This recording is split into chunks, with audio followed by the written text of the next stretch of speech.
Jeje. Hindi rin basta-basta magpapatalo. Sige pa rin ang paghataw. Hindi ko alam kung saan nakinuha yung energy niya. Sa akin, ginawa ko freestyle. Nag-ano ako, nag-scorings ako. Masaya kasi ikaw yung nakakagawa ng sarili mong style. Kayo dyan. Kasi 7 minutes nakakapagod eh. Kailangan i-ataw. Umpisa pa lang dapat ibigay mo na. Yun eh, kasi sabi ko lang, hindi rin maganda yung pakiramdam ko nun. Kaya medyo mababa yung energy. Hindi po biro yung magsayaw ka ng 7 minutes non-stop, tapos iba't ibang klase ng sayaw. Nakaka-pressure yung ganun kasi mas madali kung may choreography.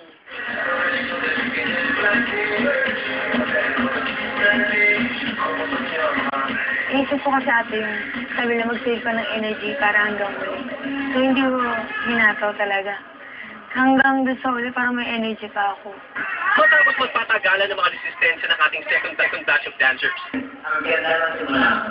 Ang ganda-ganda ng simula ko. Kitang ang salubo eh. Kaya. Tapos, ito nga. Yung energy mo ka talaga. Pero yung ganda ng tago ko. Sayang. Ito na yung isa na nag-forward ka. Kaya nakikita na. Pakita akong gano'n ko yan. Sayang. Ganda yung simula ko. Ano yung team mo na. But overall, direct. Cheche, for me, ikaw yung pinakamagaling. Yes. Na-capture mo lahat. Lahat ng klaseng sayaw dun sa music na binigay sa'yo.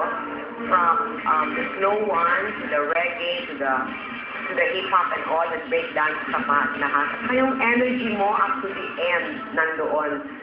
Nasa level. Parang ganon. Na-maintain mo. Ayos pa. Yun, nabibili ka rin ng sayaw kasi. Kung ano yung favorite mo, doon ka nakahataw. Tapos, okay, pahinga nga ako. Sasayaw ka ulit. Yan, sayang. And then si Louise, she needs to, I think,